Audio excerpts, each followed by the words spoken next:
Okay, everybody. Happy Sunday. Coming on early today. I got my procedure to do in the morning.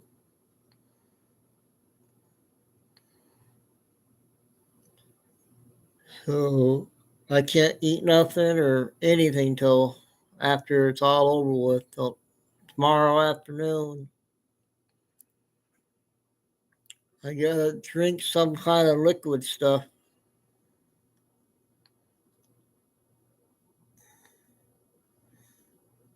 I gotta start here about 4 o'clock, I think, 3 or 4. So try to stay as long as on.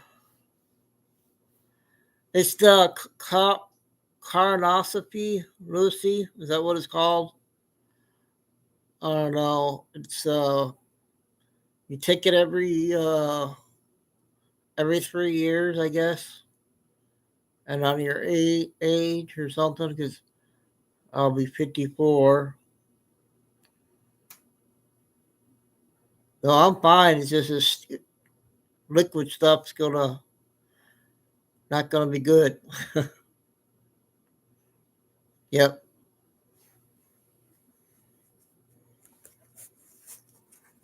Is your phone off the hook? I tried calling you.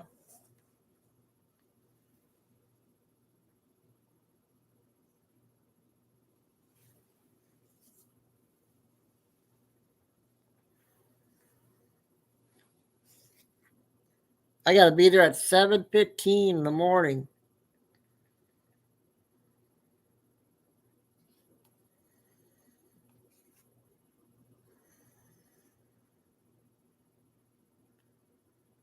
Those stupid Dodgers. I don't know how they managed to win that thing last night. But Michigan won. But right now the Lions are losing.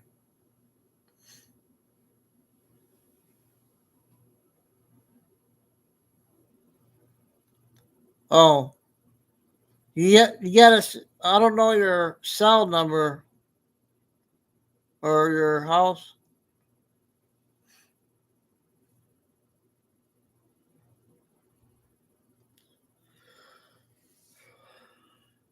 Well, hopefully everybody got my notification.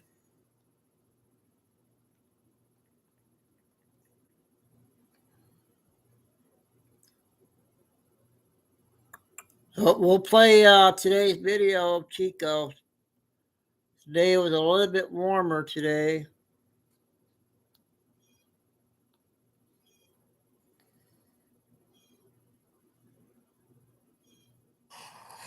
Okay, warm.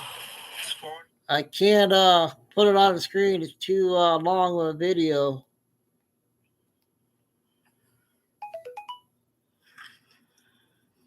Okay, thanks, Lucy. Come around, Chico. Come on.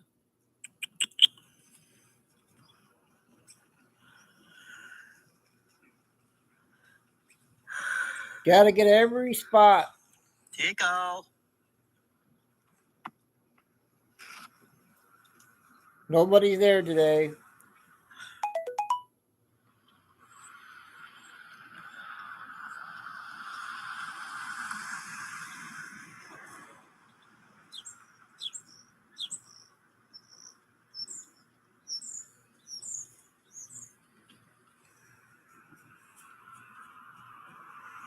Hey.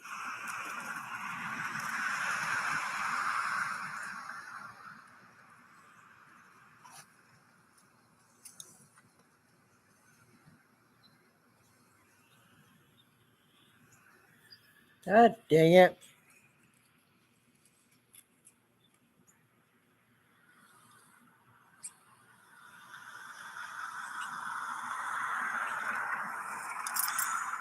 No, Starfire, I had to come on early. Trying to hide. Chico.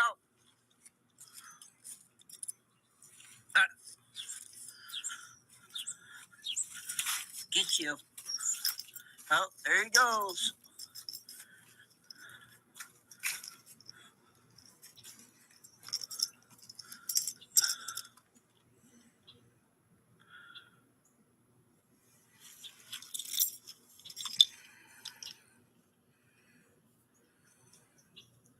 down here.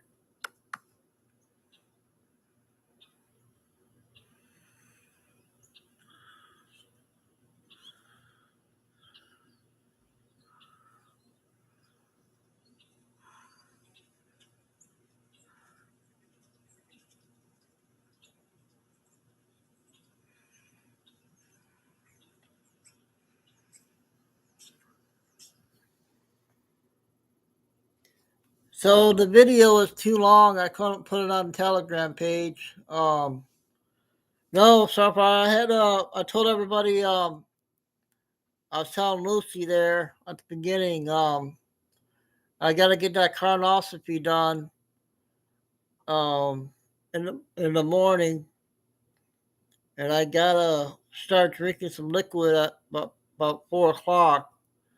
So, and that's why I won't have no show tomorrow, and I'll be recovering from all that stuff, everything. That's why I'm coming on early today.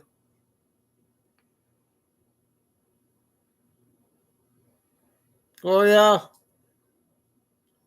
so yeah, I'll post it on my post after the show today. Yeah, it's warm today.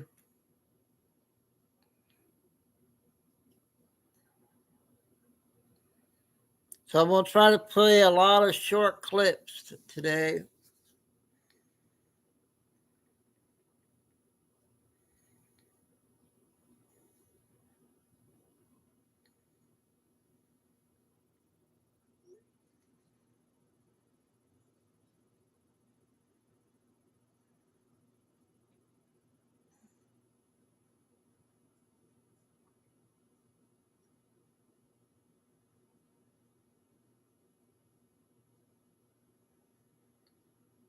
So hopefully everybody will start getting in.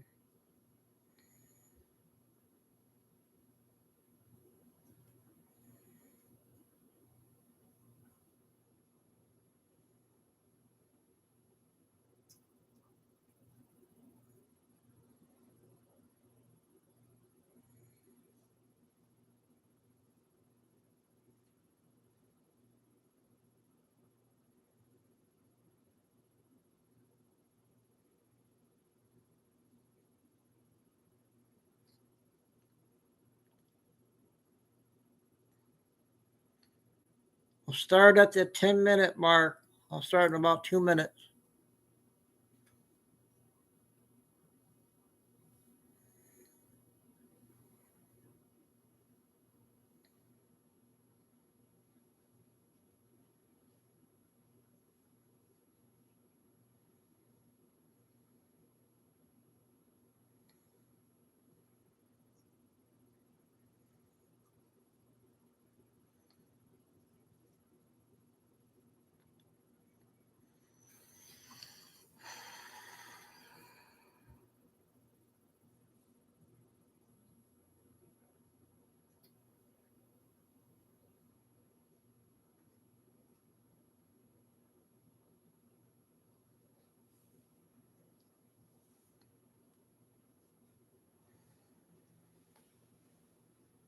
Hey, Lori H. Happy Sunday. Early start because I got to do my procedure. I got to drink a lot of liquid here in a couple hours, and there'll be no show tomorrow.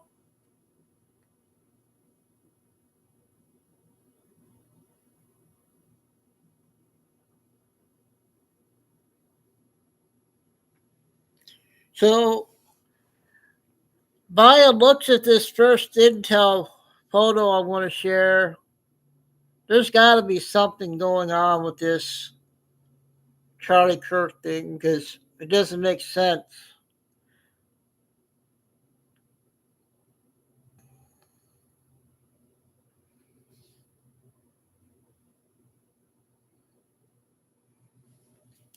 So, did you guys see that?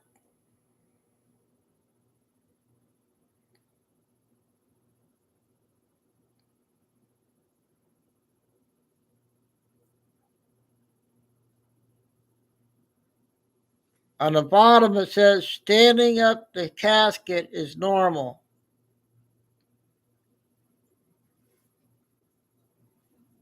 Yep, Lori. Yeah, it's like how much long? Why do they have to keep stretching it out? I don't understand. If they're lying, they need to stop. How much more do they got to? I don't know.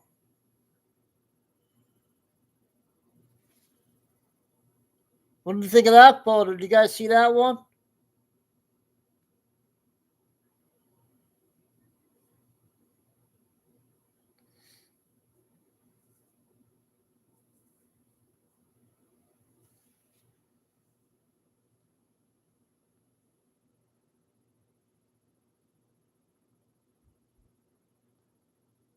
All right, got enough logging into Telegram. Get the short clips going here.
Come on.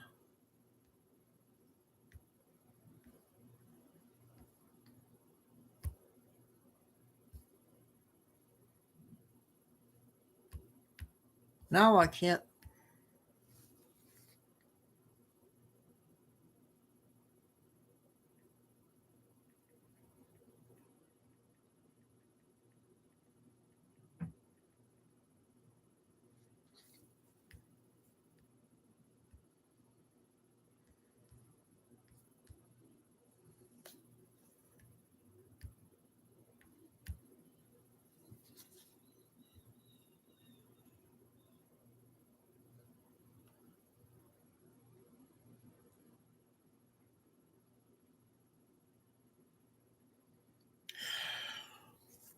Oh, Telegram's doing it to me again.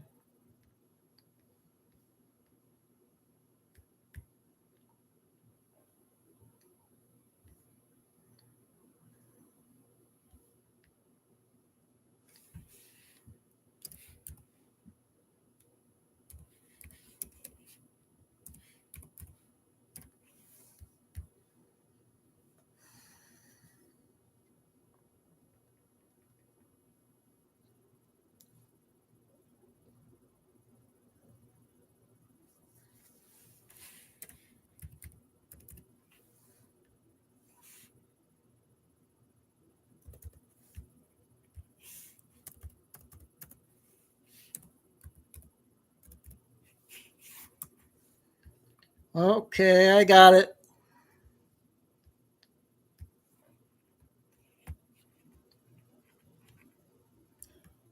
And we'll get the first one. We'll play this one.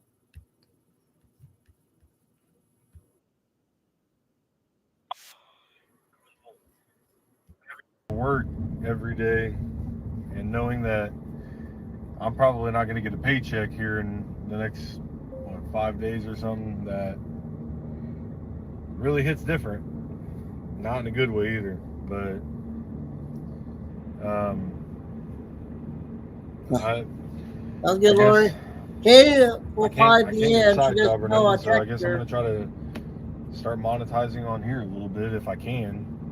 So if y'all could help a brother out, that'd be sweet. Yeah. By just liking, sharing the video, and getting it out there and everything. See if I can get these views and follows up and everything. Maybe I can start making some money on here, because this government shutdown is crazy. The worst part about it is all the people that put us in this situation are the ones that are still getting paid. But it is what it is. It just, I don't know, man. it makes it really hard to find the motivation again and stay motivated for my troops and stuff like that, when knowing I'm probably not going to get paid myself. So, and then seeing all the hardships that it's causing on all my soldiers and all my fellow brothers and sisters in the service and stuff, like, I'm lucky enough to where I got like a good savings and stuff like that I'm pretty taken care of, but not everybody's that lucky. So kind of sucks, but it is what it is, and wish us the best. Hopefully they figure this shit out, guys. But yeah, this is my daily post for the day. I probably won't post again today anyway, so I'll see y'all later. I hope you guys have a military update.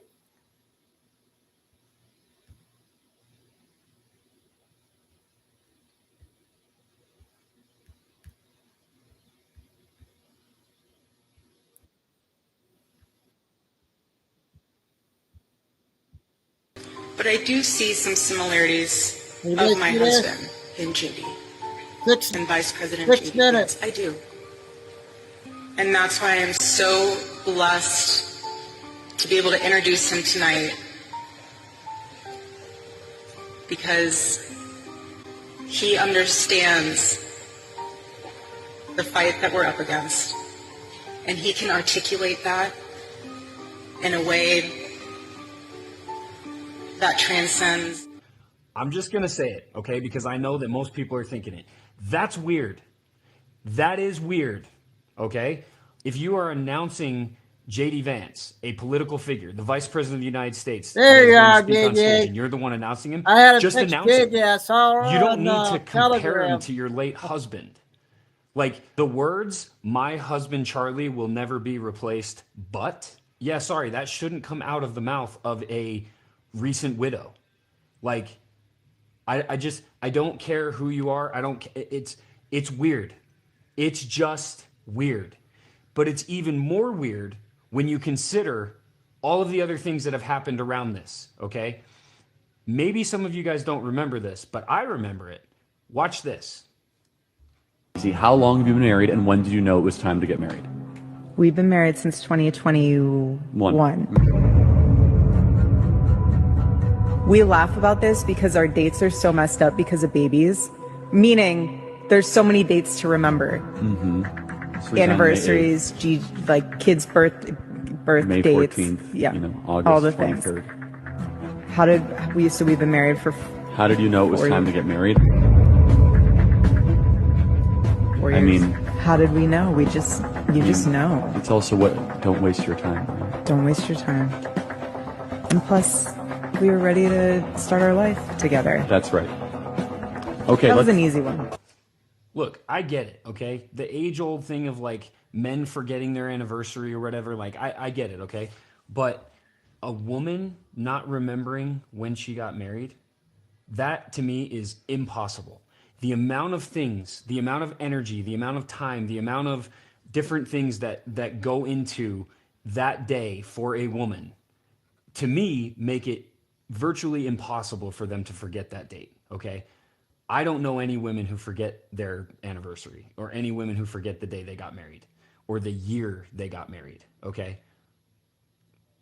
Call me crazy. Especially somebody who's as in love as everybody says they were and as they say they were. Like, when you're that in love and you're a woman, you don't forget when you got married and how long you've been married. He fired it off like no problem. And she's sitting there still questioning, still asking questions. At the end, she says, well, that was an easy question. And by the way, kids' birthdays, what? My kids' birthdays don't affect how I remember our anniversary, the day that we got married. Like, it's even more weird because of the fact that it's J.D. Vance and Erica Kirk.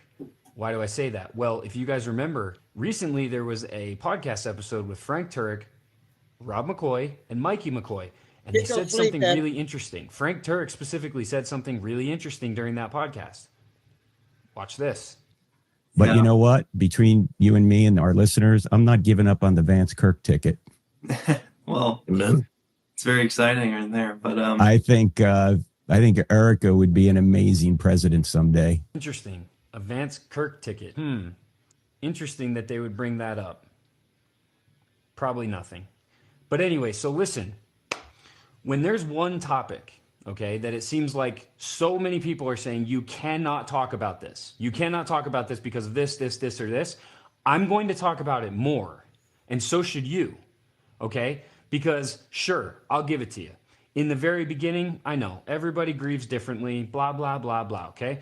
But guess what? This woman is not off limits to talking about because her demeanor, her behavior, and the way that she has reacted to this is weird.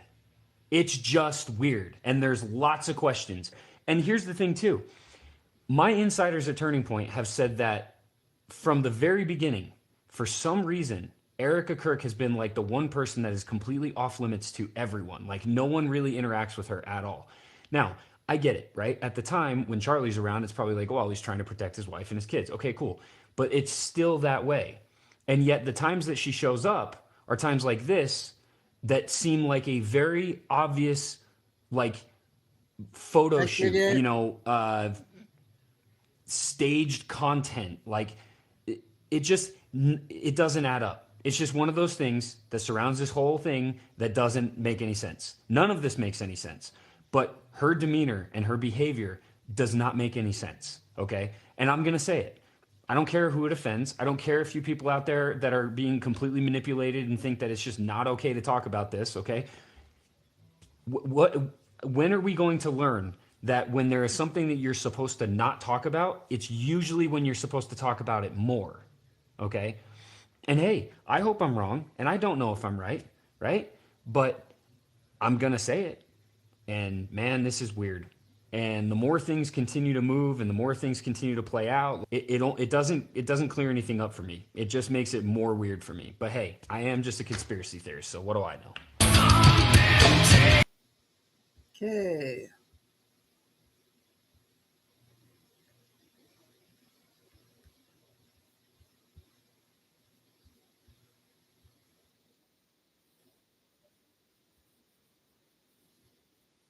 Around the White House on November the 5th with millions of protesters demanding Trump's removal of power. Now, this has all been coordinated to fall on Guy Fawkes Day. We know that Guy Fawkes was a member of the gunpowder plot. He was arrested while guarding explosives the plotters had placed beneath the House of Lords because they intended to assassinate King James and his parliament. In celebrating that the king survived, people lit bonfires around London. We know that November the 1st, recipients of food stamps will not be getting their November benefits. Mike Johnson now says that the House won't even reconvene until January. Like I said, this is all planned, and I'll tell you why. Pentagon orders National Guard to establish quick reaction forces for civil unrest and riots. But guess what? This won't go in effect until January the 1st. They know that this is not just any ordinary shutdown, and it looks like it's not going to end anytime soon. Trump's new defense plan is to have National Guard deployed in all 50 states by April 2026. Not only that, but Trump officials in charge of food aid leave their post. I wonder why. Not only all of that, but Trump said this: I have instructed the Department of War to start testing our nuclear weapons on an equal basis. That process will begin immediately. And guess what? This is the first time in 33 years. That number shows you it is all planned. Now, it's crazy to me that this peace president is all about stopping wars in other countries, but when it comes to America, we have to start up our nuclear testing. So we're helping conflicts in other countries, but we can't even help the ones that are here. Also, the New York Times put out this article: Trump has likened himself to a king. South Korea gave him a crown. These crowns are from the Silla Kingdom, and there's 6 of them total. And get this, the ancient Silla Kingdom is often called the Golden Kingdom. They believe this crown is a symbol of divine authority. You guys like this lady? If you do not know Christ, be prepared, because after the Christians are gone, the beast system is going to move in quite quickly. They are trying to cause as much civil unrest as they possibly can. And it looks like they're going to get what they want because a lot of people are going to be angry soon. Once that happens, guess what? Martial law comes into effect because they need order. Then they're going to implement a surveillance state. Here comes Palantir. They have everything lined up for this perfectly. So many people idolize this man so much they are blinded to what is going on. But the gates of hell will not prevail because we have victory in Christ. And if you do not have a relationship with Jesus Christ, you need to get one soon, like now, because this is the perfect opportunity for the beast system to come. Digital IDs are already being implemented. We already have one state in the U.S. that are implementing them. Call on Jesus Christ today. Don't wait until it's too late. The Bible says that if you confess with your mouth that Jesus is Lord and believe in your heart that he died, was buried, and rose again for the remission of your sins, you will be saved. You don't want to be on the bad end of prophecy. Or TikTok.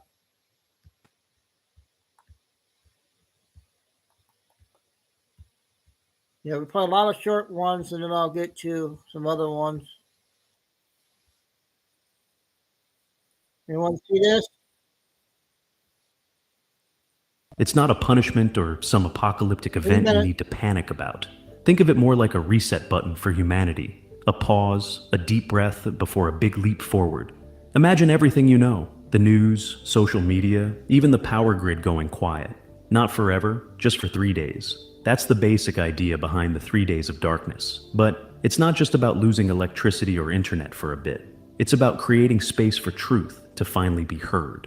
For years, people have been kept in the dark, literally and figuratively. Misinformation, hidden agendas, secret wars, and unseen control systems have kept humanity stuck in confusion. The 3 days of darkness is meant to stop all that noise. It's a planned communications blackout, a temporary silence across the planet so that real unfiltered truth can be shared without interruption or distortion. Think of it like this. If someone's been lying to you your whole life, wouldn't you want to hear the truth all at once with no distractions? During those 3 days, the white hats, those working behind the scenes for good, are expected to use emergency broadcast systems to share suppressed information. This could include revealing crimes against humanity, exposing elite corruption, and showing how things really work behind the curtain. And here's the kicker. It won't just be random videos or conspiracy theories. It'll be verified, undeniable evidence streamed globally so everyone sees the same message at the same time. No spin, no fake news, just the facts. Now, don't get me wrong, you might feel disoriented during those days. Without the usual distractions, many people could feel lost or anxious. But remember, that's part of the process. When the noise stops, you're forced to go inward to reflect, to connect with yourself, your spirit, and maybe even something bigger than you. The Pleiadians say these 3 days are a strategic catalyst for transformation. In other words, they're not random, they're intentional, and they're happening because the old system is already breaking down. The energetic dam holding up the illusion of separation and control has cracks everywhere. It's only a matter of time before it gives way completely. This is why the 3 days of darkness aren't something to fear. They're a chance for clarity. A moment where humanity gets to see itself clearly for the first time in a long, long time. You might feel pressure building right now. That's normal. Things often feel chaotic before a major shift. But guess what? You're not alone in this. Many light workers, star seeds, and awakened souls are already preparing, meditating, holding space, anchoring energy. And the Galactic Federation, including the Pleiadians, is supporting Earth energetically, helping stabilize the transition. So, when those 3 days come, and they may already be closer than you think, remember, darkness here doesn't mean evil or danger. It means silence, stillness, a sacred pause. And from that stillness, something beautiful will rise. You just have to trust the process. Okay, I hope that was okay. Well, this is a fake arrest. Everyone agrees and it's plain as day to see. There's nothing more to say. That was just a clip.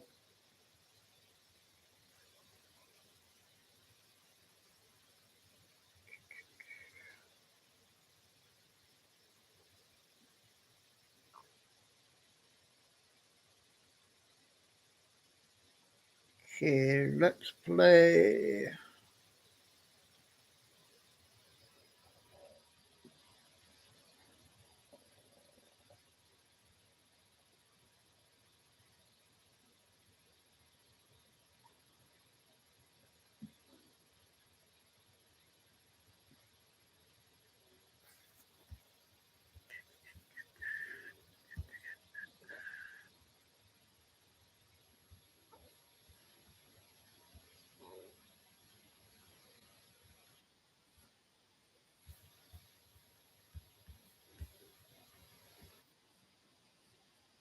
reaching DEFCON 1, and it's all unfolding with just days to go before a make-or-break election.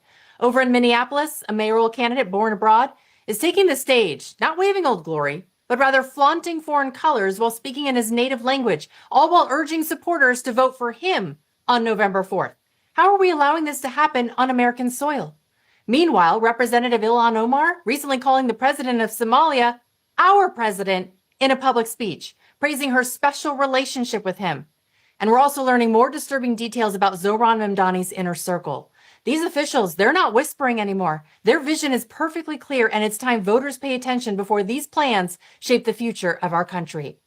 And for today's bonus, Gavin Newsom, I'm starting to think he's auditioning to perform sign language during the national anthem at the Super Bowl. As always, like the video and subscribe to the channel if you're new here. The left is rallying behind these radical candidates under the banner of social justice, but heaven forbid you call out their crazy left ideas, and then you're instantly branded a racist or labeled intolerant faster than you can say cancel culture. They're not building up America. They're undermining our innovators, the entrepreneurs who fuel our economy and keep this nation moving. So instead, they want citizens that are dependent on government programs so they can consolidate power. It's not compassion, it's control. Like promising to end corruption while you hire your campaign donors as staff members. Although maybe I shouldn't say that out loud and give the left any new ideas. Even Fox News is sounding the alarm bells. Watch. These are not the people looking to make America great again. In fact, behind their social justice branding is just a policy package that raises costs. It weakens enforcement and puts ideology over everyday safety. They refuse to embrace our history. Instead, they want to rewrite it. They reject the core ideas that make America the envy of the world, and instead, they want to shove their ideologies down our throats. We'll take a hard look at this poll. It's the wake-up call New Yorkers need. Among American-born voters, Andrew Cuomo surges ahead at 40%, while Mamdani, he lags at 31%, and Sliwa holds 25%. That's what I would expect to see in these polls. However, if you flip to foreign-born voters, it is a total plot twist. Mamdani dominates with a whopping 62%, leaving Cuomo at 24% and Sliwa scraping 12%. We are at a tipping point where outsiders are infiltrating our halls of power, reshaping America into the very nightmare they fled. Talk about bringing your baggage with you. And brace yourselves for this head-scratcher in Minneapolis. Omar Fateh stages a rally begging for votes this Tuesday, but there is no American flag in sight. In fact, he's waving a Somali flag like it's the star of the show, jabbering in Somali and pledging loyalty to his people. Without context, you would swear this was an event happening overseas, not in our backyard. America, it is time to wake up. The radical left's push in our cities is... Yeah, that was part one. I got part two.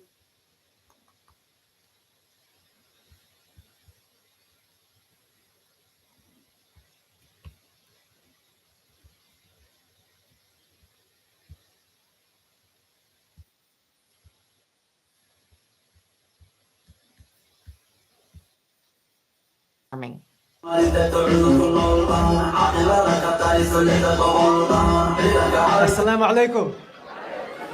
Assalamu alaikum. Somalia. Somalia. Hiran State. Mawisle. Mawisle. Early voting was hadda illa November 4. I need your vote. I need you. Hadan Udkina, hello. We're going to win. When officials display foreign symbols with more passion than their commitment to American governance, that's a problem. Policy decisions should reflect the citizens they serve, not overseas agendas.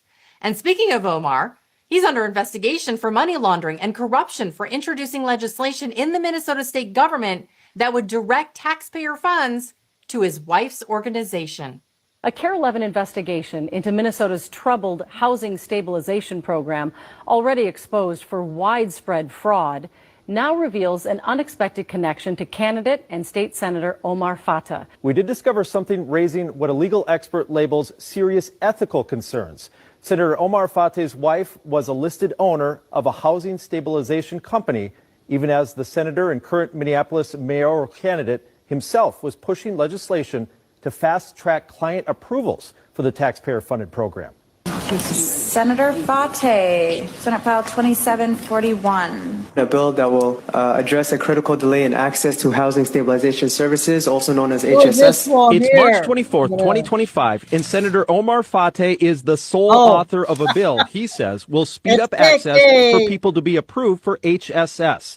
What was not known at the time was that Senator Fate had an undisclosed tie to the HSS industry. Does this raise any red flags? It raises lots of red flags. Political science professor David Schultz has taught ethics for 25 years. He says what raises red flags is that Senator Fate's wife, Keltoum Mohammed, was a founder and owner of Community Development Services, LLC, an HSS company. This is a situation where I think almost anybody schooled in, I don't know, government ethics 101 would know that you can't introduce legislation that benefits yourself. This isn't legislation aimed at helping the vulnerable. It's a plan to hand your spouse a taxpayer-funded golden ticket while the rest of us cover the HSS scams. And his defense? Oh, she left the business a year ago. That coming from the guy whose DHS records tell a much different story, by the way. Her signature stamped as fresh as March of 2025. Backyard. Roll the tape. It is equal parts absurd and alarming.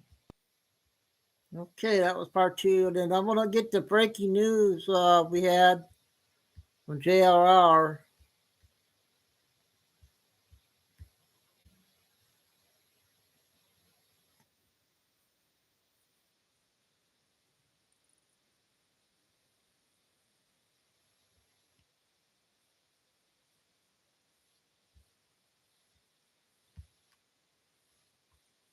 In Ohio. It was all centered around a house party at an Airbnb. Juveniles, hundreds of juveniles, descended into a home where they were hosting and having a party, and then gunfire rang out. 9 people shot. This is crazy, and it continues to happen around the country. Let me give you some details about this mass shooting. Bath Township, Ohio. Check it out.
Thanks, Kay. Good morning. And juveniles who sustained injuries. That was a weird one. I'm going to play a couple videos for Kay or Jacqueline.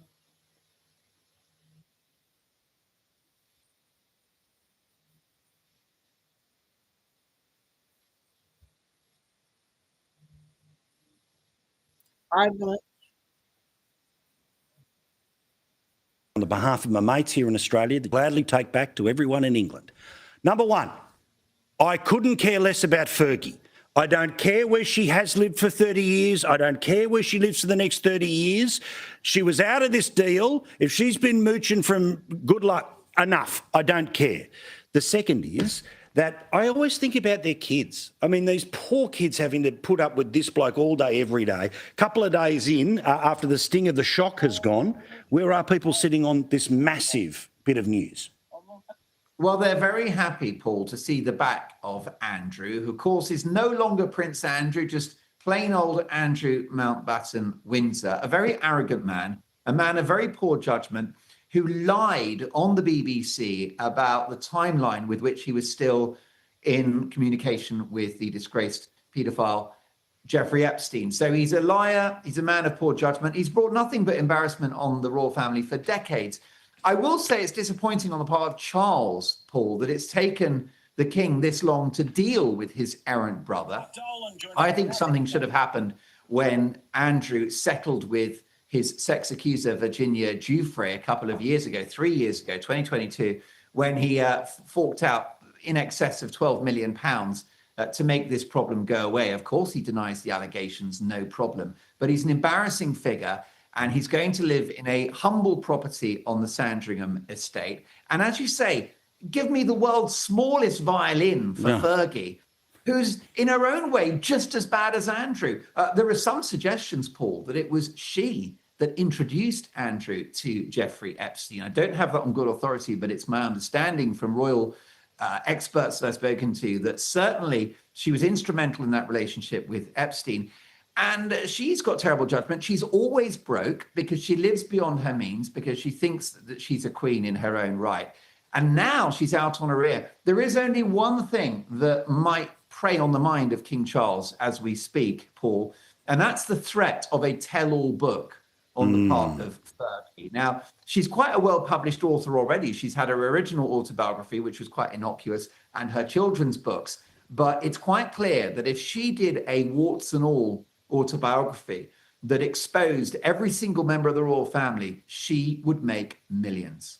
Yeah, there's a really interesting thing, right? The proverbial sort of gun to the head, right? Now, obviously, also, we're not making any allegations of involvement of abuse with Fergie. That's very clear. We're talking about, the circles, it was the ill-advised friendship, her ill-advised friendship with Jeffrey Epstein, exactly. And it's the fact that Andrew and her were in contact with him after his conviction for the most egregious crime of trafficking a minor. And that's 2008. Like remember, 2008, all right? So not even when he ends up in jail in New York and, the missing minute and the sleeping guards and all of that stuff, right? 2008. And again, The Guardian, among others, reporting this evening that there are emails looking forward to seeing him when he's getting out of jail, fair income. But again, what you just said there about Fergie and the book, right? Well, presumably Andrew and the book, right? Which is, okay, if you're on the outs, the reality is that here's the deal, right? Someone somewhere says, here's X million pounds.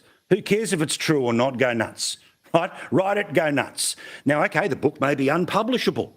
It may be unpromotable, but it's all about an advance. And unless written in the contract somewhere was that it has to be printable, then it's one heck of a threat to make. But I don't know. There's part of me that just thinks, look, roll the dice. Like, so what's the worst they can throw out there? How best can we lawyer and buff the edges here? But again, I don't know that anyone's going to be wanting to sit opposite, say, particularly Fergie or Andrew, because if you got the chance to interview them, you're going to go, okay, thanks for the book. Anyway, so in 2008, did you this, did you that? In 2010, did you this or did you that? No one's going to sit there and give their story. No.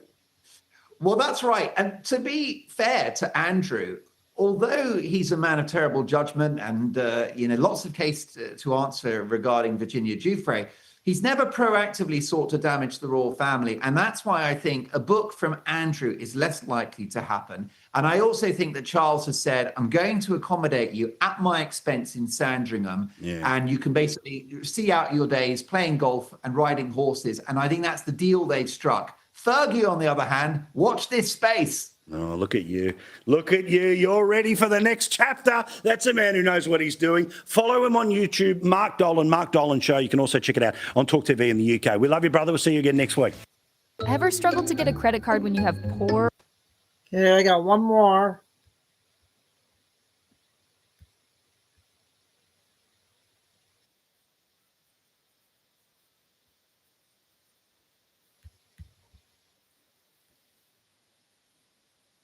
Andrew's expense, but as you know, we've had the most awful incident in the last 24 hours in the southeast of the country, not far from London, Cambridgeshire, which, Paul, you would assume be a gorgeous rural idyll. It's, of course, the county which is home to Cambridge University. You want to hear this, It's JJ, or rural, not? it's middle class, lovely houses, lovely people, but quite the most shocking attack. So there's a train heading towards Huntington Station, and in the course of the journey of this train, 10 members of the public, innocent passengers, attacked by somebody wielding a knife. 10 people, 9 of whom now, Paul, are fighting for their lives at a Cambridgeshire hospital, and the 10th is being treated for less significant injuries. 2 men have been arrested and are in police custody. We do not know the motivation of this awful attack, but it's shocked a nation. And notwithstanding whether it's terror related or if it's just an act of violence or a sort of robbery gone wrong, although we don't know the circumstances, it feels, Paul, symptomatic of a country that's lost control of law and order. I've just come off air at Talk TV, and my viewers and listeners, they've never felt less safe living in their own country. And this tragic incident is a further reminder of what's happened to law and order in this country. Yeah, the Metropolitan Police have just given a bit of information here. 32-year-old and 35-year-old, 2 men currently assisting with inquiries, of course, alleged offenders, all of that business. I don't want to make any process easier. In fact, I have a little bit of the police speaking. See, the magic of television. While we talk, others do the hard work behind the scenes, and now we don't have it. See, again, the magic of live television. We do have it now. All right, just press play. Press every play somewhere behind the scenes and see what happens. All right, let's just... I can tell you that these are the first male, a 32-year-old male, a black British national, and a 35-year-old man, a British national of Caribbean descent. They were both arrested on suspicion of attempted murder. All right, so we'll see how that plays out in the next little while. But you're absolutely right, Mark, about just how the scale of these things and that sense of what are supposed to be safe spaces, ones where the public does interact on public transport, that again, your safety is paramount. Now, let's talk about Prince Andrew. So, what the exact moment was, who knows, who cares? But 2 things I just want to say on the behalf of my mates here in Australia that you can gladly take back to everyone in England. Number 1, I couldn't care less about Fergie. I don't care where she has lived for 30 years. I don't care where she lives for the next 30 years. She was out of this deal. If she's been mooching from good luck, enough. I don't care. The second is that I always think about their kids. I mean, these poor kids having to put up with this bloke all day, every day. Couple of days in, after the sting of the shock has gone, where are people sitting on this massive bit of news? Well, they're very happy, Paul, to see the back of Andrew, who, of course, is no longer Prince Andrew, just plain old Andrew Mountbatten Windsor, a very arrogant man, a man of very poor judgment, who lied on the BBC about the timeline with which he was still in communication with the disgraced paedophile Jeffrey Epstein. So he's a liar. He's a man of poor judgment. He's brought nothing but embarrassment on the royal family for decades. I will say it's disappointing on the part of Charles, Paul, that it's taken the king this long to deal with his errant brother. I think something should have happened when Andrew settled with his sex accuser, Virginia Giuffre, a couple of years ago, 3 years ago, 2022, when he forked out in excess of £12 million to make this problem go away. Of course, he denies the allegations, no problem. But he's an embarrassing figure. And he's going to live in a humble property on the Sandringham estate. And as you say, give me the world's smallest violin for Fergie, who's in her own way just as bad as Andrew. There are some suggestions, Paul, that it was she that introduced Andrew to Jeffrey Epstein. I don't have that on good authority, but it's my understanding from royal experts that I've spoken to that certainly she was instrumental in that relationship with Epstein. And she's got terrible judgment. She's always broke because she lives beyond her means, because she thinks that she's a queen in her own right. And now she's out on her ear. There is only one thing that might prey on the mind of King Charles as we speak, Paul, and that's the threat of a tell-all book on the part of Fergie. Now, she's quite a well-published author already. She's had her original autobiography, which was quite innocuous, and her children's books. But it's quite clear that if she did a warts and all autobiography, that exposed every single member of the royal family, she would make millions. Yeah, that's a really interesting thing, right? The proverbial sort of gun to the head, right? Now, obviously, also, we're not making any allegations of involvement of abuse with Fergie. That's very clear. We're talking about, the circles, it was the ill-advised friendship, her ill-advised friendship with Jeffrey Epstein, exactly. And it's the fact that Andrew and her were in contact with him after his conviction for the most egregious crime of trafficking a minor. And that's 2008. Like remember 2008, all right? So not even the, when he ends up in jail in New York, and, the missing minute and the sleeping guards and all of that stuff, right? 2008. And again, The Guardian, among others, reporting this evening that their emails looking forward to seeing him when he's getting out of jail, fair income. But again, what you just said there about Fergie and the book, right? Well, presumably Andrew in the book, right? Which is, okay, if you're on the outs, the reality is that here's the deal, right? Someone somewhere says, here's X million pounds. Who cares if it's true or not? Go nuts, right? Write it, go nuts. Now, okay, the book may be unpublishable. It may be unpromotable, but it's all about an advance. And unless written in the contract somewhere was that it has to be printable, then it's one heck of a threat to make. But I don't know. There's part of me that just thinks, look, roll the dice. Like, so what's the worst they can throw out there? How best can we lawyer and buff the edges here? But again, I don't know that anyone's going to be wanting to sit opposite, say, particularly Fergie or Andrew, because if you got the chance to interview them, you're going to go, okay, thanks for the book. Anyway, so in 2008, did you this, did you that? In 2010, did you this or did you that? No one's going to sit there and give their story. No. Well, that's right. And to be fair to Andrew, although he's a man of terrible judgment and, lots of cases to answer regarding Virginia Giuffre, he's never proactively sought to damage the royal family. And that's why I think a book from Andrew is less likely to happen. And I also think that Charles has said, I'm going to accommodate you at my expense in Sandringham. Yeah. And you can basically see out your days playing golf and riding horses. And I think that's the deal they've struck. Fergie, on the other hand, watch this space. Oh, look at you. Look at you. You're ready for the next chapter. That's a man who knows what he's doing. Follow him on YouTube, Mark Dolan, Mark Dolan Show. You can also check it out on Talk TV in the UK. We love you, brother. We'll see you again next week. Okay. One more. 5 minutes.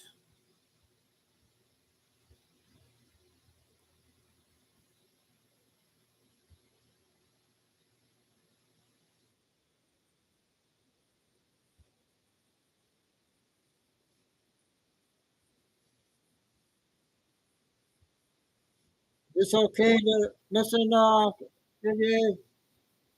what will become one of Australia's largest solar farms in the King River catchment south of Wangaratta. It's so bad, eminent planning expert Michael Buxton has described the proposed $750 million project as the autocratic imposition of a project without any regard for the principles of liberal democracy. Joining us now is Environment Editor at The Australian, Graham Lloyd. Graham, nice to catch up. Thanks for joining us. Look, 500 objections to this project have been submitted, but locals are powerless because of Victorian laws which fast-track renewables projects. That's the issue here. Yes, good evening, Daniga. Well, get used to it. I think you're seeing as the urgency becomes more acute to roll out these renewable energy projects to replace coal, all the protections and laws that were there to give people a fair say are being stripped away. Victoria was never particularly generous in the way it considered complaints. The last vestige of having a say was stripped away, I think, last year. Now there's complete control from the minister to roll these things out. And we're seeing this at a federal level as well with changes to the EPBC. A large part of it is to give the minister the power to override any objections to the deployment of transmission lines, wind and solar projects and other things. Graham, I want to ask you about a Victorian Labor MP who's boasting about the amazing results of his state's renewables transformation. Tim Richardson is the MP. Let me read for you his tweet. Victoria has delivered 42.4% of electricity generated from renewable energy sources in 2024-25 Now he goes on to say it means lower power bills, energy security and action on climate change. Is this guy living in a parallel universe? The Labor government's action on climate change has done nothing to change the climate. I'm not sure how making electricity reliant on the weather helps energy security.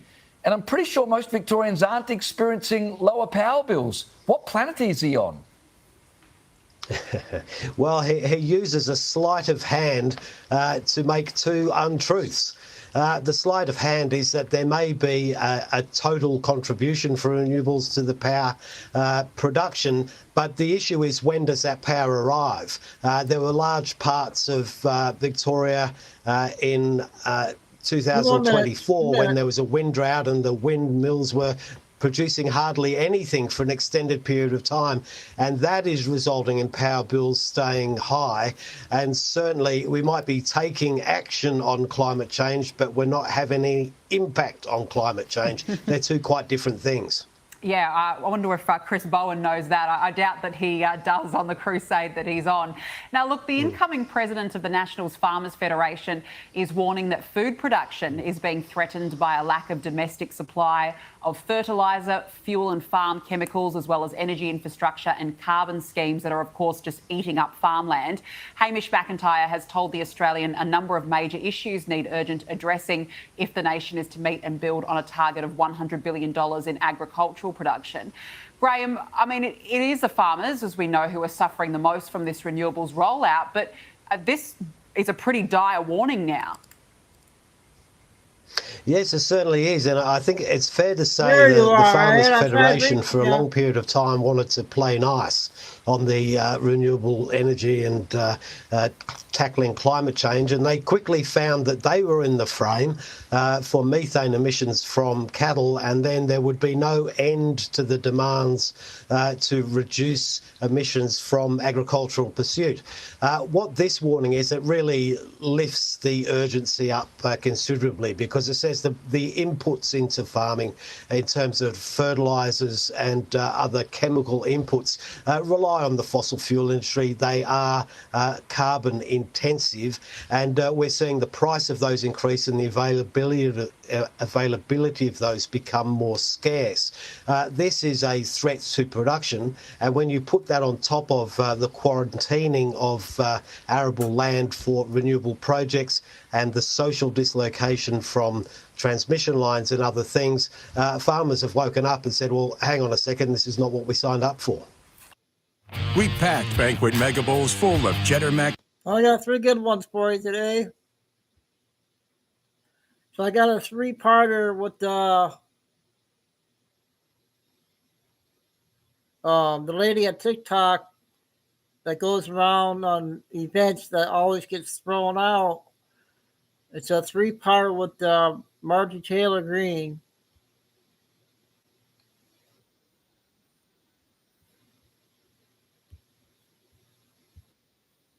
Supporting young ladies, so you heard it here. Marjorie is my mom. So, okay. Ever since you won your election back in Georgia, the media has just loved to attack you, and it seems as if because they don't have Trump to go after, you are their new target. How do you handle it so well? Well, the way I handle it is I didn't run for the media. I ran for the people. And my saying during my campaign, and I continue to say it, is people over politicians. As a matter of fact, that's so important to me. We have that on my wall in my office in Washington, D.C., and I can't wait for Nancy Pelosi to stop running our Capitol like it's some kind of military state and we get that border wall taken down. I can't wait for the taxpayers and my constituents to come in and see me in my office so they can see how much they mean to me.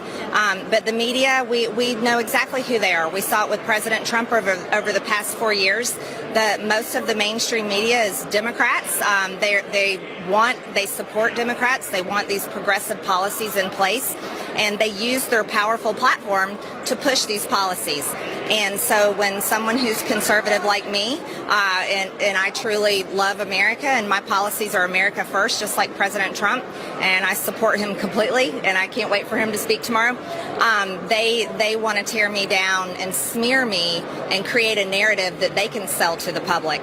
And how I handle it is, that's not who I am. And all of my family and friends are constantly appalled at their attacks, and so are my constituents. This an old and one, so guys. here's the great news.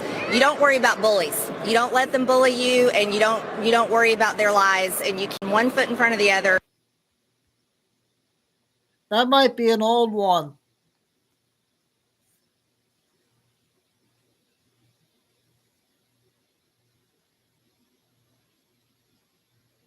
Okay, we will play this one here.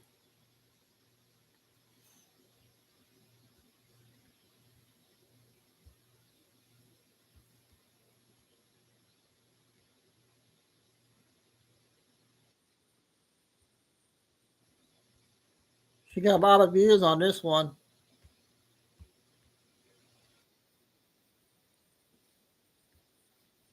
Was if you can't cover your mortgage and your rent with one single paycheck, or if you're a 2-income household, 2 of those paychecks, you can't afford to live. The next one was if you can't make your car payment with half of one paycheck, you cannot afford to drive that car, find another one. The next one was when I had a kid.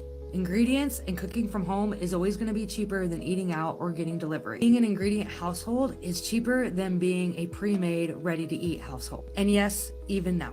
Grocery shop online because it gives you an opportunity to sit down and compare pricing and to find coupons, and it takes the pressure off of being in the store with a calculator and all the music and all the lights and all the people. You just want to get in and get out. Do it from home, order it online, and go and pick it up. One of the greatest things that ever came out of COVID was grocery pickup. Save so much money by doing this because I don't impulse buy anything. I know we've got a lean week coming up, and I'm sitting down and I'm preparing for groceries to shop my pantry first. What can I make with what I already got? What kind of meal? Dinners are the biggest meals that we have in this house. Breakfasts are the second biggest meals. Sometimes my kids have leftover dinners for breakfast. It just happens.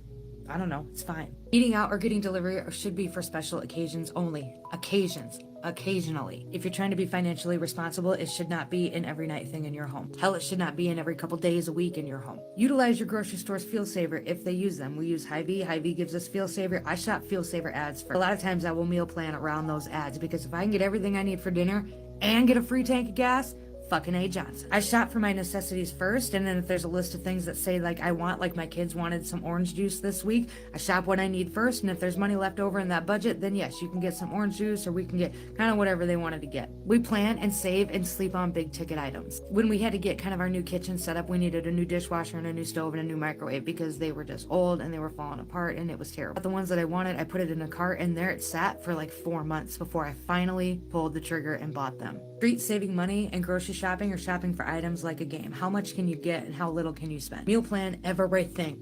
Everything. Meal plan your breakfasts, your lunches, your dinners. Get your recipes out, but you can repeat recipes just fine. I think we have buffalo chicken casserole stuff like once a week. Never gets old. They eat it and then they take it for lunch to school. They love it. It's one of our favorite meals in this whole house. Make your dinners in bulk. That way you can box them up in little to-go packages. You can box them up in those little glass jars and you can eat them for lunch or you can eat them the next night. It's great. Last one. Have multiple accounts. We have an expendables checking account, which is our Wells Fargo account. I refuse to keep any more than $100 in there because Wells Fargo is so shady. Okay. We have our expendables account. We have one savings account that we do not have immediate access to, and that has our bills and our stuff that comes out of it. Our mortgage comes out of that, our car payments come out of that, all of that. All that stuff comes out of that account. I transfer from the expendables account to the savings account before I purchase anything else. And then I've got an additional savings account. And that additional savings account is an online banking account only. It's through Ally Bank. And it gives me like 5% on a savings. And I put money in there every month in order to kind of build up for emergencies. That's our emergency fund. That's our extra expendables fund when things come up. It gives me 5%, so I make money. It's only like $10 or $15 a month, but I make money on that money. Plus, I don't have ready access to that money. It takes a couple days for it to transfer into my bank account, so I really have to think about things if I want to buy them. These are non-negotiables. These are things that have got us to be successful as a single income household, while also not totally eliminating the convenience of life as well. One of the best financial advice that I'd ever gotten in my entire life, I didn't get until Well, that was good. Okay, next one's about 15. This new lady on YouTube. I don't normally play her.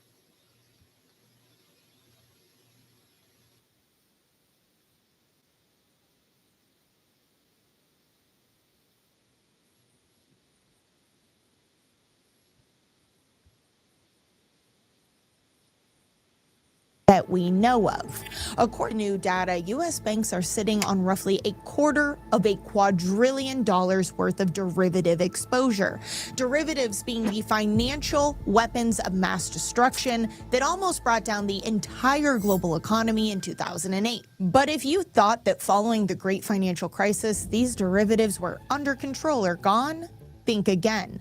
They didn't disappear, they evolved to a pile that is bigger, more complex, and buried under layers of financialization designed to hide their true risk. We're talking hundreds of trillions, if not a quadrillion plus, in interconnected bets that are built on top of debt, speculation, and extreme leverage. But the trigger, it could be anything, but it might already be unfolding. See, in the last month, we have seen 3 subprime auto lenders collapse, the same kind of credit cracks we saw before the last crisis.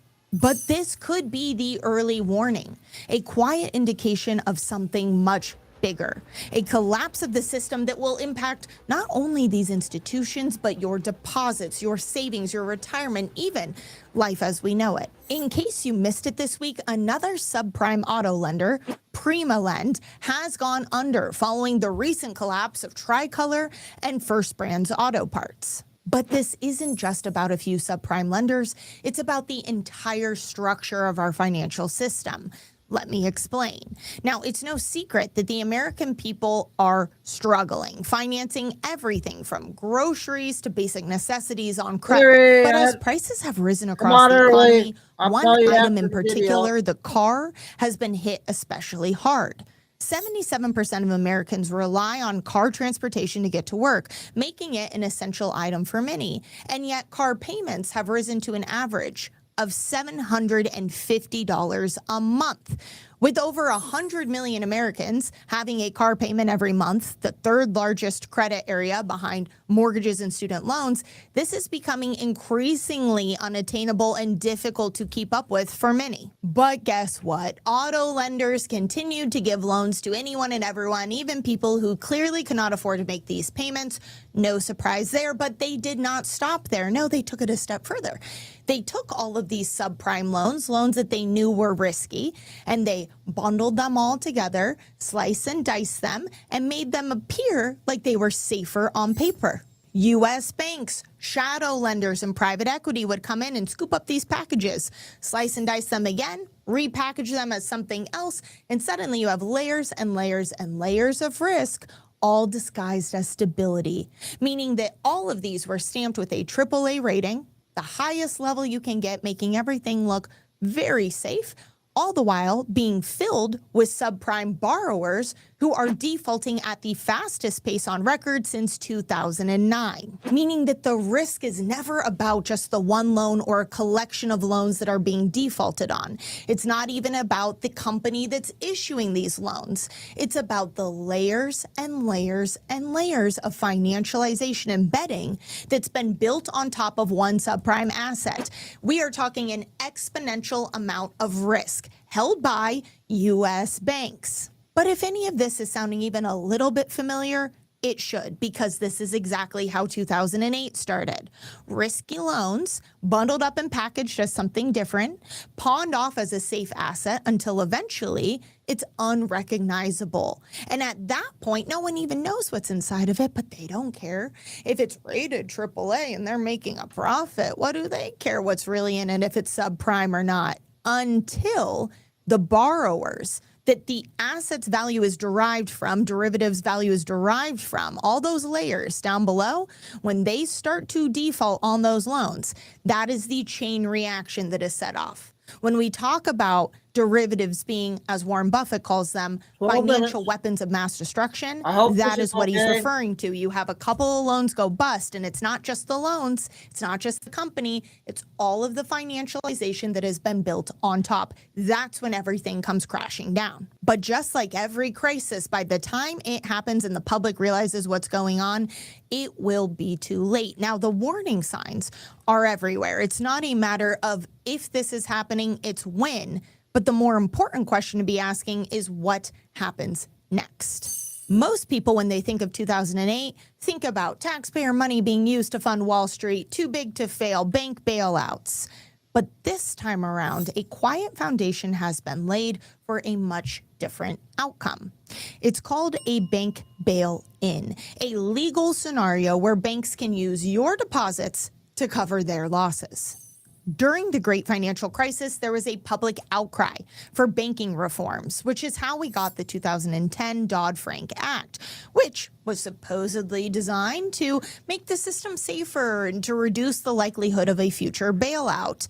But there were a lot of closed-door meetings, a lot of powerful players involved in this, and what we got was nothing like what we were promised. Most regulations at best were ineffective or never enforced, or rolled back or watered down. A perfect example of this being now failed Silicon Valley Bank, which should have been held to more regulatory oversight and had higher holdings, but it was deemed not necessary later on. Another example is, of course, derivatives themselves, which we were told as a public would be stopped, right? The catalyst for this crisis. And what happened there? In fact, derivatives continue to be on the rise. Q4 of last year to Q1 of this year, U.S. bank exposure to derivatives jumped 7%. Q1 to Q2 of this year, another 6.2%. And these aren't small numbers. We're talking 15 trillion, 13 trillion being added. For reference, our entire United States GDP isn't even that much combined. Just 2 quarters of growth of U.S. derivatives, the entire output of goods and services of this country compared to the derivative exposure of our U.S. banks in just 2 quarters. That's the kind of scope and scale we're talking about here. And again, this doesn't even take into consideration all of the shadow banking or hedge funds, money market funds, private equity, all of these entities that operate outside of transparency and regulation that are adding to this exposure in amounts that, again, we can only guess at. Meaning the risk today, the risk to you and I and everyone else is far greater than it was in 2007, but it doesn't stop there. No, the Dodd-Frank Act gave us one other little gift. Under this act, it changed the rules of what happens when banks inevitably fail. Under these new rules, the FDIC, the Federal Deposit Insurance Corporation, that gold sticker on your bank that's supposed to make sure that your deposits are safe, that entity, well, they are allowed to step in the case of a bank failure. And as a friendly reminder for anyone out there who's saying, yeah, wait a second, if something goes wrong, doesn't the FDIC insure my deposits? Aren't I safe? Well, in case you didn't know, they actually only have 1.3% of all total insured deposits in their insurance deposit fund. And I get it. That's how insurance works. But at the end of the day, to have about a penny for every dollar that's insured, well, we're talking one too big to fail. That's how they got their name, or a couple of mid-sized banks, and that deposit insurance fund is completely wiped out. Good luck getting your funds back. But not only that, let's say that the bank stays in business. You can still see your deposits, your savings, your checking, your retirement, everything on your screen, right? The numbers are still there. The bank is still operating, but they are at risk of going under. Well, the FDIC can step in and say, okay, you know what we're going to do? We're going to opt for a bank bail-in. Unlike a bailout where it's taxpayer funds or not even that, just the government coming in and writing a check. Well, guess what? They're going to use your funds. That's right, your cash, your savings, your deposits. They're going to turn that into equity and use it to make the bank whole, to save the system. We have seen how this plays out time and time again in other countries. Recently, in 2020, in Lebanon, they were suffering from sky-high inflation. And as the government continued to print, they realized that their entire banking system was at risk of going under. So what did they do? They immediately, overnight, froze every single person's account. Didn't matter how much you had, what bank it was, no ATM access, no withdrawals, shuttered the doors. Maybe the amount was still there on the screen, but you had no way to use it. Your debit card didn't work, your credit card didn't work. And again, good luck getting any cash. So anything that you had in the bank was no longer yours to access. This went on, not for 2 days, not for 2 weeks, not even for 2 months, but for 2 years. During these 2 years, those in power decided not to prosecute those who were the counterfeiters, the government, right, the overprinters.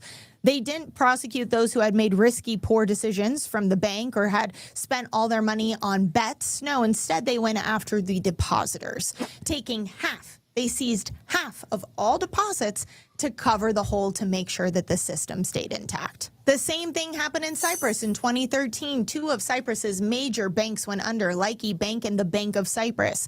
In Laiki Bank, everything was seized and used. Nothing was left behind. And in the Bank of Cyprus, anyone with over $100,000 in their bank account, they took half.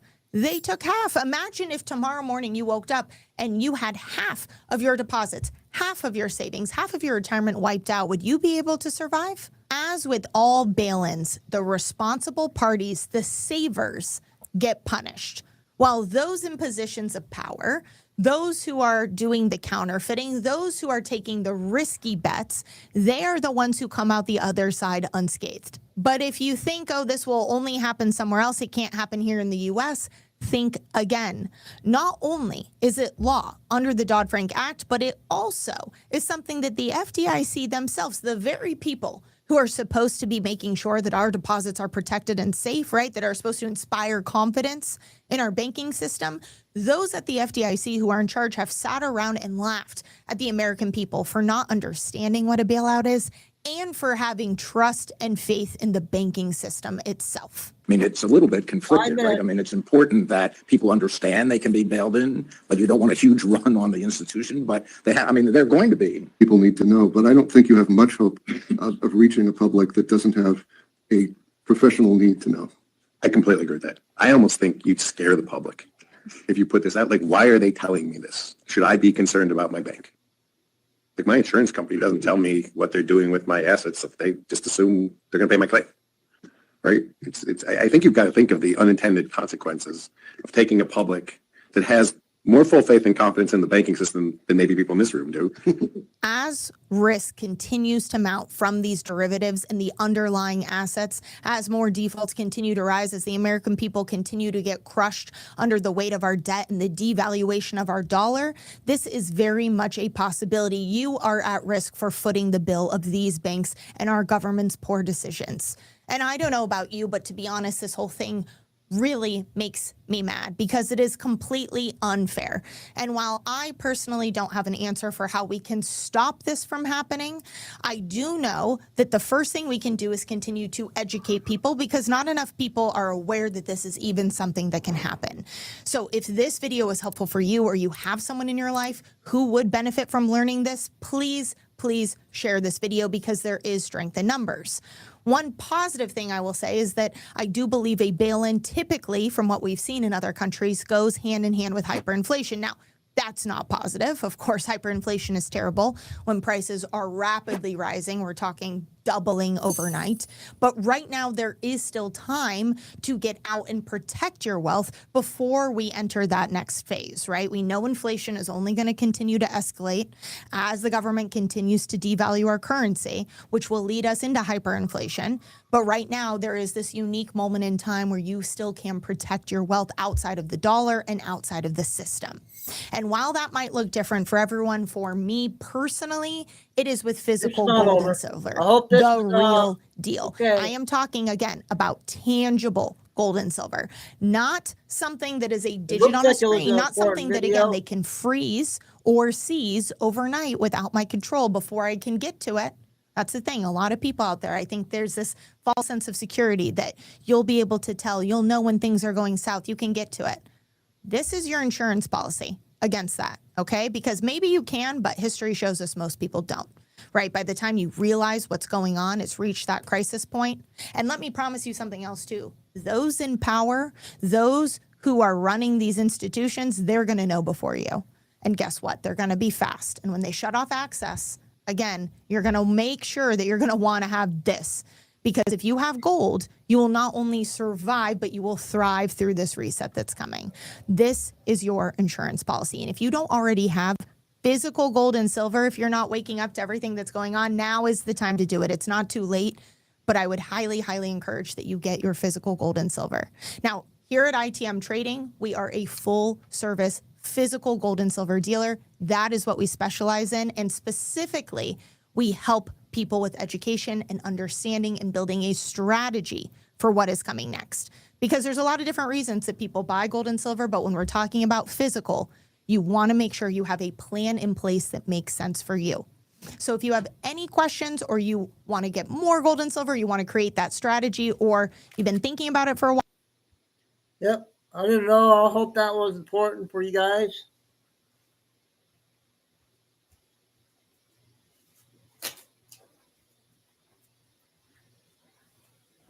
So I'm going to go to a 2-hour mark, you guys. Because my thing is tomorrow and I got to start doing this. I got to drink a half a gallon of that. So, try to get done here, and got to start working on that. I had something else. What was that?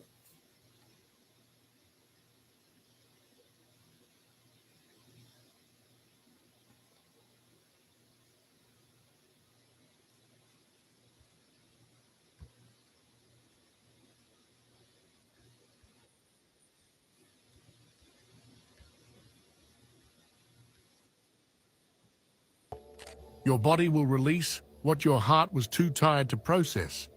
So if you feel off... Thank you. I hope Maria is not blocked.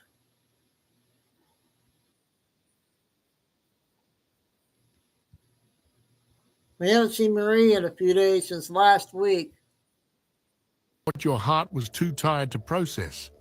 So if you feel off, if you feel spaced out, if you feel like something inside you is shifting without words, good. That means it's working. Quiet emotional earthquakes are often stronger than the dramatic ones because they don't take your energy, they return it. Release doesn't always look dramatic. Sometimes it feels like breathing again without knowing you were choking. Okay.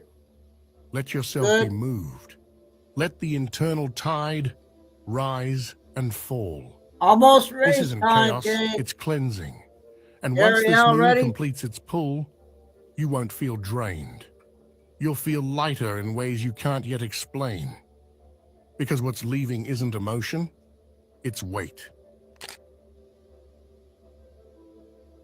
Oh. If your sleep turns chaotic, fractured, restless, or suddenly hyper-alert in the middle of the night, don't panic and don't try to force yourself back down. This full moon isn't here to soothe you, it's here to unearth you. You're not being kept awake because you're anxious or restless or off. You're being kept awake because something inside you is trying to surface. This moon isn't messing around. It works in the hours when the conscious mind relaxes and the spirit steps forward. Yep. This full moon, landing in intense territory in the zodiac, doesn't rock you gently into dreams. It shakes the inner ground you've been walking on. It stirs locked memories, forgotten desires, inner truths, unresolved energy. It refuses to let the subconscious stay silent. And sleep isn't being disrupted because something is wrong, it's being disrupted because something is unlocking. So if you find yourself wide awake between 1 a.m. and 5 a.m., if your body feels restless, if your mind feels loud, if your chest feels like energy is trying to push itself upward, don't fight it. Don't get frustrated. Sit with it. Breathe with it. Pay attention. Because those hours, those are the sacred hours.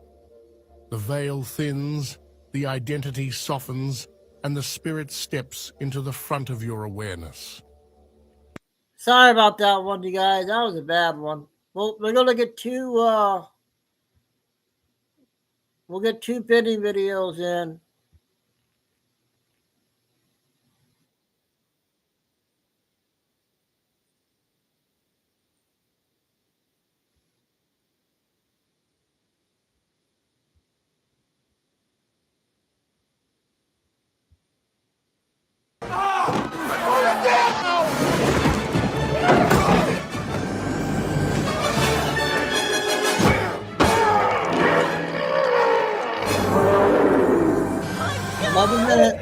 What the hell are you doing? I'm kicking my ass! Do you mind?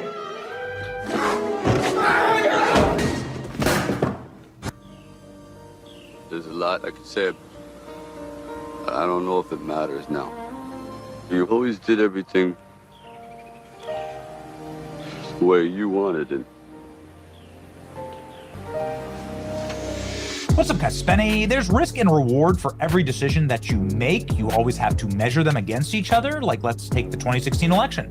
The reward for Donald Trump running and winning was that he's president.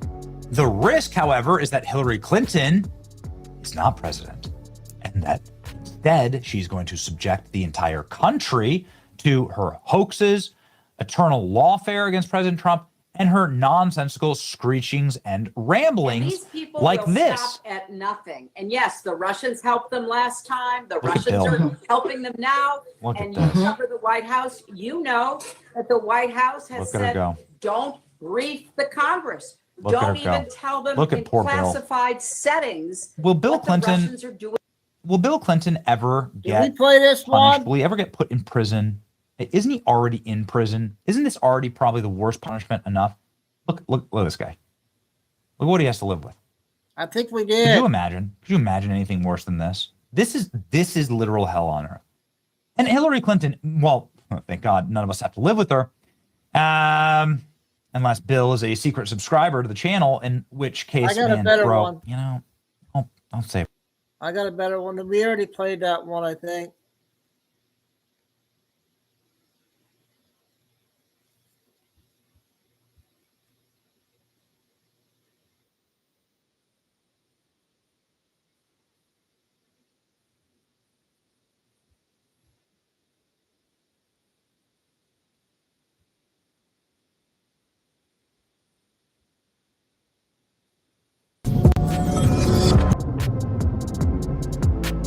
Yes, a special guest. Harmeet, I appreciate your patience today. We had Tim 30 Burchett on, minutes. and that guy could just spin a yarn. And so, like, just pushes, you know, he's just such a legend, but it just kind of pushes the I'll do one more. conversations on the program. So thank you for your patience. Breaking news out of the Justice Department. I read this morning. This is crazy. Can you inform or elucidate for the audience what's going on here? Well, I don't know any more about it than you do. It is the criminal division, but I do see a very fine United States attorney there, Joe Nocella of the Eastern District of New York, who I've had the privilege to meet and talk with. And so this is obviously a breaking story. It looks like some big NBA stars and some organized crime folks are ensnared in a multi-person conspiracy to throw I'm glad I found sports this games one. for money, and obviously big money. Let, Some of the details in the complaint Sunday. that have been reported include, throwing Let, a do you game have for procedure $200,000. tomorrow? I mean, these are Flying people who in. are already worth tens of Yeah. millions of dollars. So you have to the mind boggles at the greed to already be very well compensated as a, professional athlete, and then also need a little more. We'll find out the whole story, but it's a compelling story. Yeah. You know, you just you read the Bible and you learn about greed and how it just it's just the undoing of all men in all generations. And do your best to stay humble and just be humbled by God's grace. Probably like the best way to live life. Crochet a little bit, go garden, right? Like, thank you, Harmeet, for teaching us those valuable lessons. You've also been teaching us. I don't crochet, but crocheting is also good. Yes. Forgive me, I'm not educated in the slang. You knit, yes. And Harmeet Dillon very famously told me a couple of years ago that I'm not rich enough to buy one of her knit sweaters. So it is actually a goal. It's on my vision board, Harmeet, to eventually purchase a Harmeet Dillon knit sweater, which are beautiful.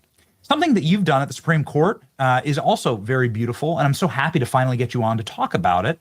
This was all the rage last week, talking about Section 2 of the Voter Rights Act, and Ketanji Brown Jackson saying that Black people are disabled, which is a wild thing to say. Here's the headline. We just want to prove that is in fact what she said. Ketanji Brown Jackson refers to Black Americans as disabled during Supreme Court hearing arguing for racist congressional districts. Prima facie, it seems insanely corrupt and wrong to divide up America's population by race. It just seems to be antithetical to the entire founding of this country. But you Okay, the people that are coming in late, I had to come out early because I have to do a colonoscopy, whatever it's called, tomorrow morning. I got to be there at 7:15 in the morning. So most likely there won't be no show unless something happens. I'll come on, but because I got to recover from all this mess in the morning. I got to drink a half a gallon of this tonight. So that's why I was coming on early. Yep. Thanks, you guys. Yep. This will probably be the last video. Argued at the Supreme Court against this, and it seems like it went really well. Harmeet, can you update us? Well, sure. Well, thanks for asking. Now, I co-authored the brief of the United States in this case, and it was very ably argued by the Principal Deputy Solicitor General Hash Mupin. And this was one of the more fascinating oral arguments I've ever seen. It was 2.5 hours long. Every justice asked questions, and most of them asked questions of all four of the lawyers who participated. And I do think that the position of the United States, which is that discrimination by using race to gerrymander districts to carve out special districts for people of color is almost never going to be legal under the equal protection and is not required by the Voting Rights Act anymore. Now, the history of our country, of course, is that, white governors in the South and legislatures did their best to try to suppress African Americans from being able to have their rightful representation. But it's 2025 now. And as my colleague from the DOJ argued in our argument for the United States, 75% of the African Americans elected to Congress are not from Voting Rights Act. It must be complicated working with a friend. Stop. But I love you. You need to show the Gerrymandered districts. In other words, they competed in a normal district and they won because Americans aren't racist. And one of the very funny and interesting comments made by the NAACP lawyer arguing for these racially gerrymandered districts was, we need them because Democrats, white Democrats won't vote for black Democrats. So, hey, that's a Democrat problem. That's not an American problem. And we do not need to be using race, I think, in 2025. And so the Supreme Court has a long line of cases, and one of them is Jingles versus Thornburg, that effectively compels states to use race in these analyses. And I think that's outdated today. The Supreme Court has been getting away from that, and Students for Fair Admissions and in Ames versus Ohio has increasingly said that majority Americans have equal protection rights as well. And that is the principle that I think is going to prevail here in this either 5-4, 6-3. That's my prediction, but we'll see. I just can't imagine something that could be more poorly argued at the Supreme Court. You often don't see, Harmeet, in my industry, Supreme Court arguments going viral. But you're exactly right. We saw that argument go viral, that white Democrats would never vote for a black person. In order to counter that, actually, we had Byron Donalds and Wesley Hunt on our program, who are both black men representing white majority districts for the Republican Party. And they had some very interesting responses. And they also had very interesting responses to Ketanji Brown Jackson with this whole disabled argument. Can you break this down for me? She's just running up like the SNL skits, I guess, at this point. I don't know what a woman is. I'm not a biologist.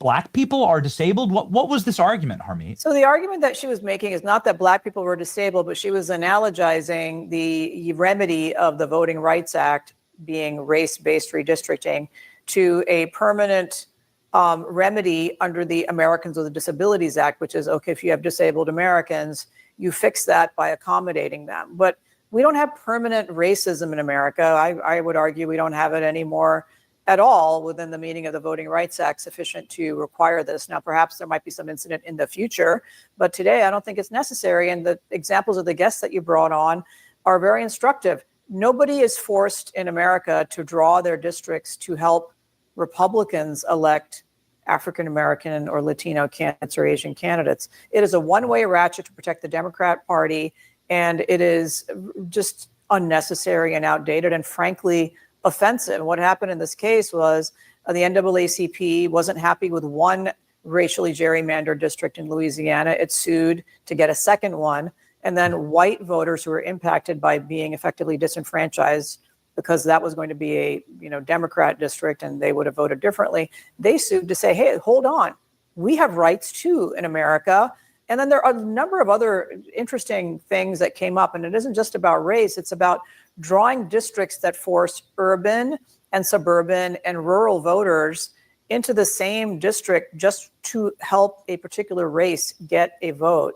That's actually not how we should be drawing districts in general. We should be having people of similar interests and geographically compact represented by somebody, and then there should be a different person representing people in the rural districts. And so Justice Jackson made an argument which I don't think was really fully fleshed out. She made the argument that it is okay to have this string bean district that goes all the way through the state because that mimics the voting pattern, mimics the residential patterns of newly freed slaves along a river 100 years ago. I don't know if that's empirically supported or not, but folks, it's 2025, okay? Time to get with the program and time to recognize that this is not the country of the 1960s.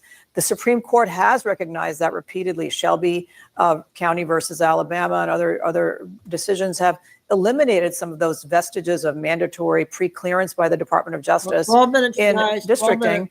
And now I think it's time to get rid of this one too. Yeah, the map is wild. The Louisiana map is crazy. I'm not sure the producers can get it fast enough, but it is. We show the Illinois map all the time, the same thing, and it doesn't apply to this case. But the map in Louisiana is obscene, and there's a lot of that going in virtually every single. There it is, right there. How do you justify this? I mean, it's just crazy. Klein, pop it up. How do you justify this? This map. Look at this. This is what they're doing. It's important to actually put the visuals up. Yeah. I mean, I don't think you can justify it. It's nuts. And I protect the environment. That's how my children see my job. Safeguarding our waterways. There should be many factors considered by legislatures in redistricting. And, race has effectively been a trump card, if you will, and predominated every other aspect, but politics too, because it's always a Black Democrat district that's being drawn in this contorted way. And again, I think people should just compete in the political process. If you think drawing districts that way is appropriate, then make that case to the legislature. I don't think it's going to be found to be a popular argument today in most of these states. And so depending on the timing of this ruling by the court, if it comes out earlier, then you might see a couple of other districts southern states, scrambling to redraw their lines in time for the midterm elections. But it will have a durable impact, whether it's in time for the midterms or not. If it comes out the way that we hope, it is going to fundamentally alter the way we elect people in the United States and force more merit-based competition and less racial set-asides. That's wonderful. There's no justification for this, Harmeet. The wonderful thing about what you are doing inside of the Trump administration and the Department of Justice is that you're making people defend the morally unjustifiable. There is no defense of this. There is no defense. There is no defense. And the defense that was given, again, went viral for its absurdity, actually. Yep. And it was easily knocked down by just booking a couple of congressional guests on the show. The Illinois map just is obscene. I mean, just because it's fun to put up. I mean, what the hell even is this? And they complain. I mean, people like Gavin Newsom complain about gerrymandering. People flee Texas to go to this state to complain about gerrymandering. It's you can't defend it. It's crazy. And so I wanted to ask you, because you are from California and because you do know so many players here, and I'm not sure it's necessarily in your purview at the DOJ, but since the entire country is talking about these illegal truck drivers from California that are now taking the lives of Americans, obviously life, liberty, and the pursuit of happiness is, woven into the fabric of the nation. And we should be able to drive down the highway without somebody ramming, some drunk criminal alien ramming a truck into us at 90 miles an hour and killing us. And this has happened now twice in 2 months with this horrifying. This happened in California. It's awful. Just want to get your take on it. I know the Secretary of Transportation's obviously come out saying this shouldn't be happening.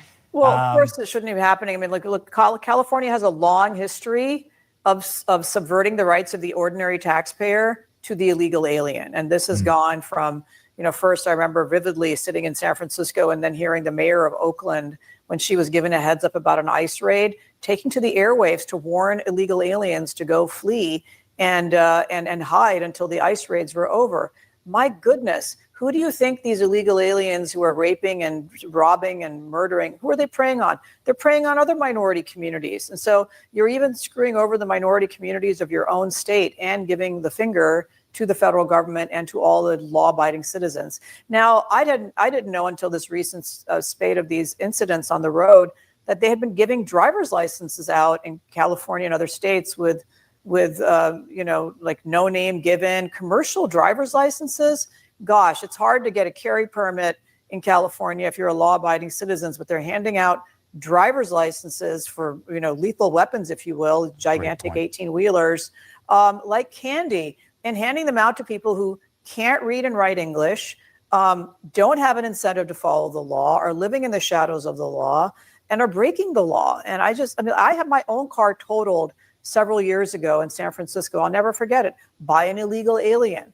And I'm driving my beautiful vintage, car, and this illegal alien makes a left turn into oncoming traffic, totals my beautiful car, gives me permanent back injuries, flees the scene. And then when I, get the fire truck to come help get me out of my crushed car, they call the police, and the police ask me, they catch the guy, and they ask me, ma'am, do you want to make a citizen's arrest here? Because we don't normally arrest people for this. I'm like, you don't normally arrest people for nearly killing an American citizen in downtown San Francisco and fleeing the scene? I mean, what does it take? And they're like, no, he's here illegally, doesn't speak English. I'm like, hey, no, left turn is kind of an international sign for don't do this stupid thing, which this person did. He was a Nicaraguan house painter or something. And of course, they gave him a ticket. And of course, he didn't show up for trial. And I'm the one holding the bag in my insurance because it was an uninsured motorist. This plays out. I heard my friend Adam Carolla talk about the same thing on a podcast earlier this week. Just about everybody who's driven in Los Angeles has had a similar incident of the car being clipped by some drunk illegal alien, and you have no recourse. So people are dying because of this. It's outrageous. And, what can I say? Shameful episode and incident for California, but par for the course. This really needs to change. And I hope that our Secretary of Transportation is able to do something about it. States get a lot of money and transfers from the federal government for roads and operations and so forth. Michigan has always been a place where bold ideas begin, take root, and grow strong. And they're only entitled to that if they're not breaking the law. So I think hopefully we can do something about this. This is a good interview. Very quickly, since you brought it up, and I know that you're up against a hard out, but Gavin Newsom just said San Francisco is doing great, and that San Francisco is beautiful, and that Trump will actually go ruin it with the National Guard. He put that out on X yesterday, I think. And so, given the fact that you just described a near-death experience, that's what it sounds like a near-death experience that you're going to have to suffer through with back pain for the rest of your life, and all the fees, and the cops didn't help you in San Francisco. Do you think that San Francisco is going to be destroyed? There it is, right there. Okay, beautiful. Deploying troops to our cities. If Donald Trump invades our state again, California will sue immediately. This is not the tweet that I was looking for. It's Gavin Newsom saying Trump is going to destroy San Francisco. Do you think that's? Do you agree with that contention? I think San Francisco was pre-destroyed by Gavin Newsom and his ilk. San Francisco is a very beautiful city. It's the most European city, walkable city. I lived there. I practiced law there for many years. I'm trying to sell my place in San Francisco right now. And guess what? It isn't very easy to sell a nice property in San Francisco because nobody in their right mind wants to move there. I was already living there, and that's why I did until my husband passed away last year.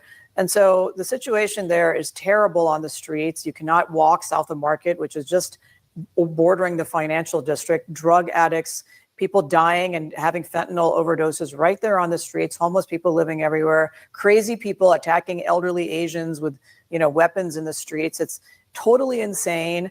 And I think federal intervention is necessary. And also the Ninth Circuit just recently ruled that, where you have a combination of these nuts attacking ICE agents while they're trying to do their jobs and other criminal aspects going on the streets, that it's appropriate for the National Guard to come in and help maintain law and order for federal law enforcement. And so we have a real problem there. A lot of illegal aliens in the city as well. Los Angeles, similar problems.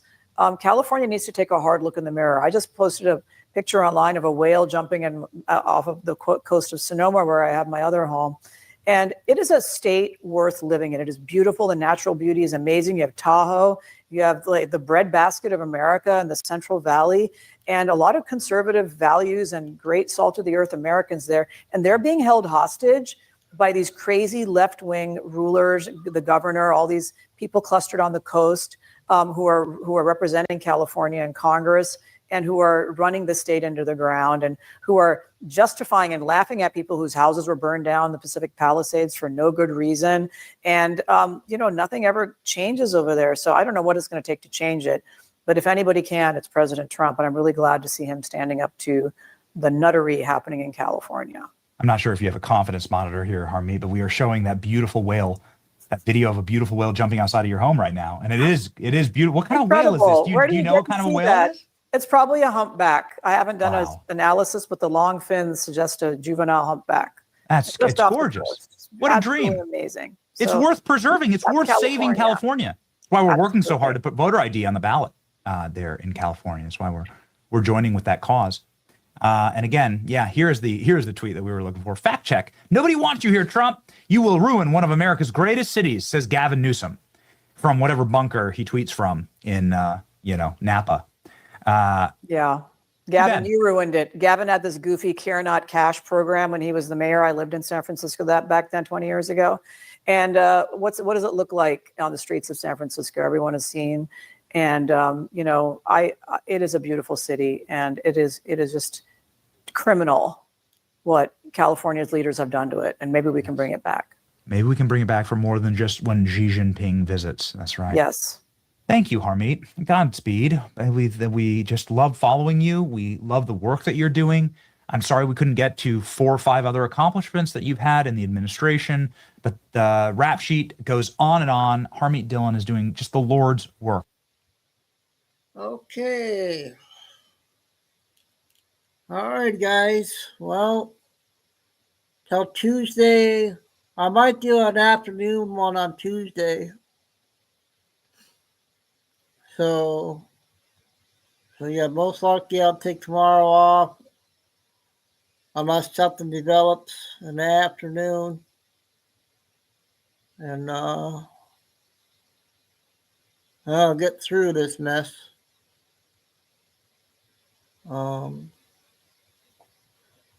Thanks, Kay. Good job helping. Glad you got your name. Weird how you got the name now.